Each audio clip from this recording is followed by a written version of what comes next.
Hello and welcome to the very first experience of our flaxbot PC application. Over the past few weeks, we've been working hard on developing the PC version of flaxbot, and it's finally here.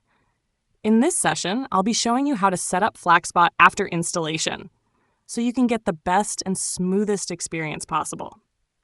Now, when you install and log into flaxbot for the very first time, you might notice that the AI chat isn't working yet. Don't worry, that's completely normal. The reason is simple. You first need to set up your API key. At the bottom of the chat interface, you'll see a message that says, "No AI key." This simply means you haven't configured the API key required for the chat to function. Also, you might notice that the Telegram signals copier isn't working properly just yet, and that's because it's a fresh installation. To fix that, you'll also need to set up your Telegram API hash and ID. Don't worry. I'll guide you step by step through how to do all of this so you can get flaxbot running perfectly on your PC. All right, now let's get started with the simple setup process. At the bottom left corner of the application, you'll find a user icon. This represents your user profile shortcut menu. Go ahead and click on that icon, then select Settings. From the window that appears, click on API Keys on the left-hand menu. This will take you to a page that contains empty input fields for all the optional API keys required to run the app smoothly. Now, please note, these API keys are not compulsory, but some features won't work properly if they're missing. For example, features like the AI chat and the Telegram client depend on these keys. Also, take note that when you enter and save an API key, it will be encrypted for your security. That means the keys won't look the same after you click Save. This is done to protect your data and prevent any accidental key leakage or exposure on your platform.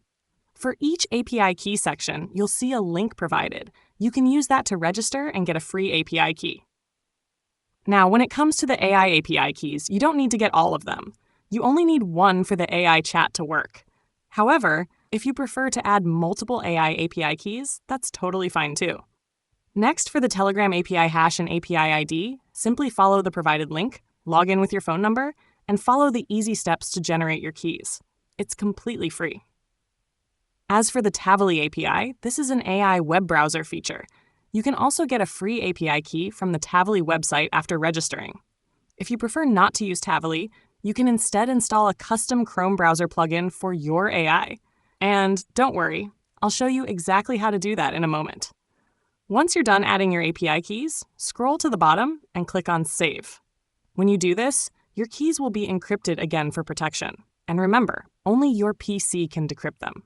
For example, if I set my Telegram API hash to 1234 and the app ID to 5678 after saving, you'll notice they no longer appear as the numbers you entered. That's encryption in action, because at flaxbot, your security is our top priority. Now, let's talk about plugins. To install a plugin, click on Plugins from the left-hand menu in the same window. Here you'll see all available plugins in the app. Click on Install Browser X Plugin. This will install the Chrome browser plugin used by your AI to access the web. With this plugin, your AI can now browse the internet and extract real-time information from web pages. This means your AI won't be limited only to the knowledge it was trained on.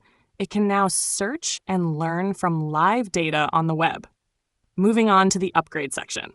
You'll receive constant app updates, completely free. Each update release will include a summary of what's new or improved in the app. And finally, we have the contact section.